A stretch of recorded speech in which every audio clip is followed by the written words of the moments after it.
You're watching Eye on Africa here on France 24. I'm Julia Kim. Here are your top stories this hour. An extraordinary event, but not a global emergency. That's the World Health Organization's opinion on the Ebola outbreak, which is spreading from DR Congo to Uganda. There are growing calls for an international inquiry into last week's deadly crackdown in Sudan. Dozens were killed after security forces fired on unarmed protesters staging a peaceful sit-in. And our reporters bring us an exclusive report on Nigeria's Women's World Cup team ahead of Monday's game against France. But first, the World Health Organization has announced that the Ebola outbreak in the DR Congo does not qualify as an international threat. The UN Health Agency met for a third time to assess the virus, which has already spread to neighboring Uganda. Take a listen. It was the view of the committee that the outbreak is a health emergency in the Democratic Republic of Congo and the region. But it does not meet all the three criteria for a public health emergency of international concern under the IHR, under the international health regulations. Well, this new outbreak of Ebola is the second deadliest in history. 1,400 people have died since it was declared in August.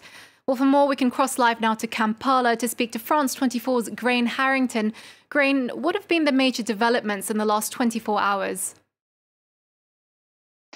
Well, as you said, we've had that declaration from the World Health Organization, and we're still waiting for an official response to that. But we're still in a situation in Uganda where there has been no person-to-person transmission of the disease, meaning that cases have been restricted to that family that crossed from eastern DRC, two of whom have now died. The grandmother of the family was buried just last night in western Uganda.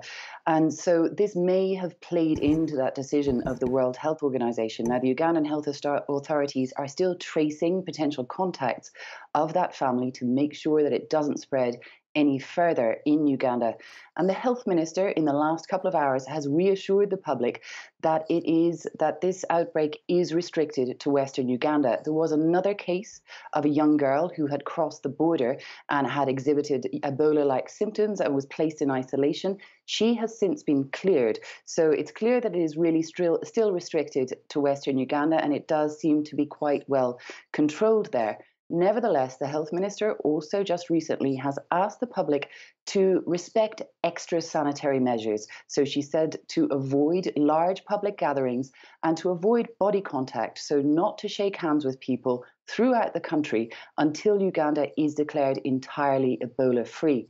So while it is still restricted to the west and it seems to be under control, the authorities are still taking this very, very seriously here.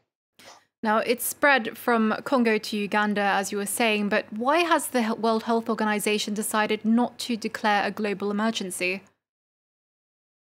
Well, there are many factors that have played into this, and one of them is that at the heart of this crisis is that violence right at the epicenter of the outbreak in eastern DRC, which has contributed enormously to the spread of the disease. And what they are saying is that extra sanitary measures will not get to the heart of that particular problem, which has been a massive contributor to the spread of the disease.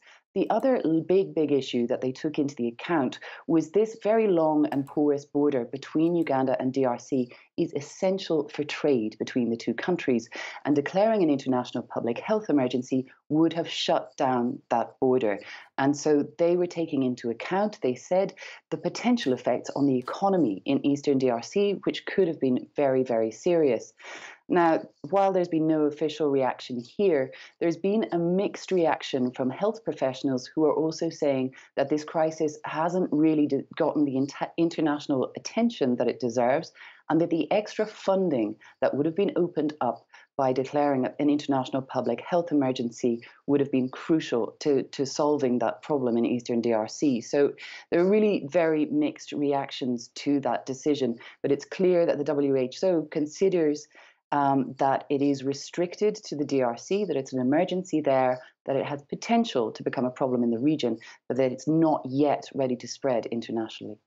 Grain Harrington, thank you very much for that. Well, let's move on now to Sudan, and opposition figures and a top US envoy have called for an independent and credible investigation into last week's deadly crackdown. Over 100 people were killed in Khartoum after security forces fired on protesters demanding civilian rule. Since the ouster of President Omar al-Bashir in April, protest leaders and generals are yet to come to an agreement. Now, this Thursday, the ruling military council expressed regret over last week's crackdown. Shelley Sitburn has this report. It took Sudan's military authorities 10 days to admit they are the ones who ordered the crackdown on Khartoum's pro-democracy sit-in. Once again, we regret what happened. There were some deviations in the military command's plans, and there were some violations in the dispersal of the sit-in. Although they voiced regret and are about to release an investigation into the crackdown, the military council is not changing its position on pro-democracy protests. They are now banned from areas close to military sites. Emissaries from the African Union and the US have pushed the council to authorize peaceful demonstrations. And they've asked both sides to resume talks on forming a transitional council. The opposition says it wants to change the way negotiations are carried out. We reject direct negotiations with the military council. We do not think that negotiating with them directly will be useful. If we do negotiate, it will only be to reach an agreement on the procedures for the handover of power to a civilian government. Talks between the military and the opposition collapsed in May over who should lead the transitional council, the army or a civilian leader. After the sit-in was dispersed, the opposition led a civil disobedience movement, which it has ended, to resume talks. Protests have rocked the Algerian capital for the 17th consecutive Friday, with tens of thousands renewing calls for the ruling elite to step down. Calls that the government seems to have heard in recent days as it proceeded to detain several former officials linked to ex-President Abdelaziz Bouteflika. But the arrests obviously weren't enough to keep demonstrators off the streets. At least one person has been killed and several people are injured after soldiers in Benin have opened fire on protesters. Clashes erupted in the central town of Save and Shashuru over April 28th's parliamentary elections. Changes to electoral rules meant no opposition candidates were allowed to take part. Since then, anti-government protests have led to at least 4 deaths, as well as the unofficial house arrest of former President Thomas Boni Yayi, an outspoken critic of the government. Protesters are demanding the police cordon around his house be lifted. Next, a Kenyan MP has been charged with assault after being accused of slapping a female colleague. Rashid Kassim Amin has denied any wrongdoing. On Thursday, he allegedly slapped the face of Fatuma Gedi, shown here, before the reading of the national budget. Gedi, who is on the budget committee, said he did it because the committee had failed to allocate funds to his constituency. A video of her in tears with her mouth bloodied provoked outrage on social media. Soon after the incident, female MPs staged a walkout. Here's what they had to say. We know that this MP is not above the law, that he will face the law like any other criminal, yes. But we want to see that investigation expedited. Shame on him! Shame! That in the presence of this parliament, women leaders can be assaulted by none other than their communities. Then what is happening to our women out there? How secure is the woman of Kenya? How secure are our girls if we, the women leaders, can be beaten? Now, after initially refusing to let her take part, organisers of an 800-metre race in Morocco have invited Casta Semenya to the event. The double Olympic champion was restricted from competing in women's events because of her higher-than-average testosterone levels. This Thursday, a Swiss court ruled to temporarily suspend those restrictions. It comes a month after the Court of Arbitration for Sport ruled that testosterone levels in female athletes should be regulated. Semenya had been ordered to take testosterone-reducing hormones to ensure fair competition. And finally, the Super Falcons, Nigeria's women's football team, is playing in France in the World Cup on June 17th. Thomas Deneby's players are hoping for revenge against Les Bleus, who beat them 8-0 in last year's friendly.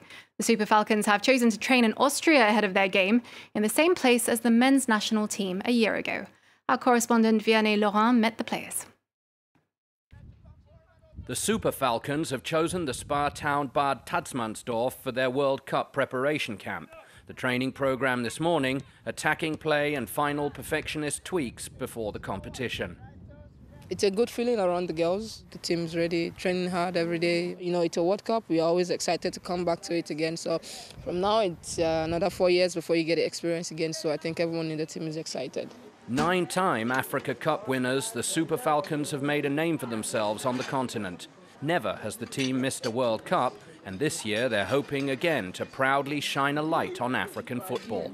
We've ruled Africa for over a decade now, and I mean, coming into the World Cup, being the African champion, it's a morale booster. It gives us some level of confidence. But I mean, every game, it's gonna be tough. You really have to fight very hard to get your points. In Nigeria's group, Norway, South Korea, but also France, who won a friendly against them 8-0 last year. The training camp is abuzz with talk of revenge. I look at the French team. I think they have a top-class player in every 11 of the spots. But it will be a really nice game to play France, of course. Sold out, playing the hosting nation. That's an experience for players and technical staff and everybody involved in the game. It's an experience for your life. Ranked 38th by FIFA, Nigeria's women's football team has only survived the group stage once. That time, the Super Falcons reached the quarter-final. And that's it from us here on Eye on Africa. Sanam Chantier is up next with the latest world news headlines. Stay tuned.